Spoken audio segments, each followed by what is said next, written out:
मासिक कृष्ण जन्माष्टमी 11 नवंबर मंगलवार 2025 को मनाई जाएगी। मासिक कृष्ण जन्माष्टमी रात्रि 11:39 से 12:32 तक अवधि 53 मिनट। मार्गशीर्ष कृष्ण अष्टमी प्रारंभ 11 नवंबर रात्रि 11:08 से अष्टमी तिथि समाप्त 12 नवंबर रात्रि 10:58 तक।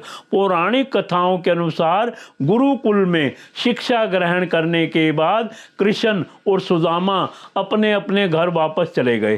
सुदामा ब्राह्मण जाति का था।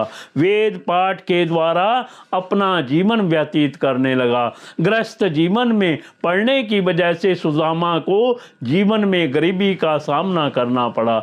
ऐसी स्थिति में पत्नी सुशीला ने सुदामा से कहा कि द्वारकाधीश श्री कृष्ण से मदद मांगे। अधिक जोर देने के बाद सुदामा भगवान श्री कृष्ण से मिलने के लिए पहुंचे। जब श्री कृष्ण को यह पता चला कि उनका मित्र सुदामा उनसे मिलने के लिए आया है, तो कृष्ण जी नंगे पांव दौड़कर महल के द्वार पर उन्हें लेने के लिए पहुंचे।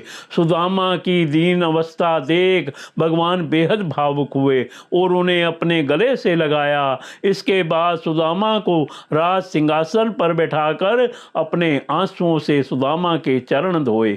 इसके पश्चात प्रभु ने सुदामा से सवाल किया कि तुम मेरे लिए कुछ लाए हो? इतना सुनकर सुदामा चावल की पोटली को छुपाकर बोले, कुछ भी नहीं। इसके बाद प्रभु ने कहा कि मेरे परम मित्र झूठ बोलते हो।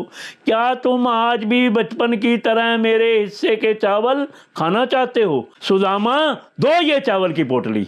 यह सुनकर सुदामा ने चावल की पोटली को श्री कृष्ण को दे दी। पोटली देखकर प्रभु बेहद प्रसन्न हुए और एक मुट्ठी चावल खाने के बदले 1 लोक की संपत्ति दे दी और दूसरी मुट्ठी चावल खाने के बाद 2 लोक की संपत्ति दे दी। रुक्मिणी ने किया ये सवार, जब प्रभु तीसरी मुट्ठी के चावल को खाने वाले थे तो इतने में ही रुक्मिणी ने कृष्ण जी का हाथ पकड़कर कहा कि अगर आप तीनों लोक की संपत्ति सुदामा को दे देंगे तो हम सब और आपकी प्रजा कहां जाएंगे।